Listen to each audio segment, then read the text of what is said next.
ఈ సువార్తలో యేసు గురించి ప్రజలలో ఉన్న సందేహాలు మరియు చర్చలు చూస్తున్నాం.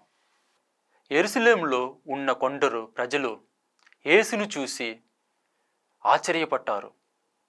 ఆయనను చంపాలని నాయకులు ప్రయత్నిస్తున్నారని వారికి తెలుసు. అప్పటికి యేసు బహిరంగ బోధిస్తున్నారు.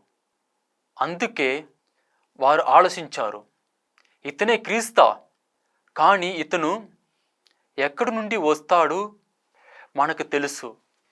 క్రీస్తు వచ్చినప్పుడు ఎక్కడి నుండి వస్తాడో ఎవరికి తెలియదు కాదా అని.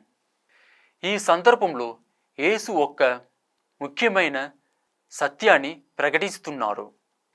నేను మీకు తెలుసు, నేను ఎక్కడి నుండి వచ్చాను కూడా మీకు తెలుసు అని అనుకుంటున్నారు. కానీ నేను నా సొంతగా రాలేను. నన్ను పంపినవాడు నిజమైన వాడు.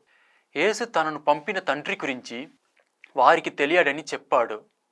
అంటే వారు యేసును చూస్తున్నా ఆయనలో ఉన్న దేవుని కార్యాన్ని గుర్తించలేకపోయాడు. మన జీవితంలో కూడా ఇదే పరిస్థితి కనిపిస్తుంది. చాలాసార్లు మనం యేసు గురించి చాలా తెలుసు అని అనుకుంటాము.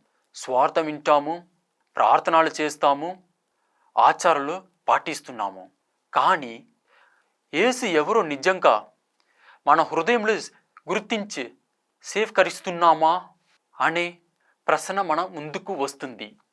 యేసును కేవలం ఒక గురువుగా లేదా చరిత్రలో ఉన్న ఒక వ్యక్తిగా మాత్రమే చూడడం సరిపోదు. ఆయన దేవుని నుండి పంపబడిన రక్షకుడు అని నమ్మి ఆయన మాటలను జీవితంలో అనుసరించాలి. ఆమేన్.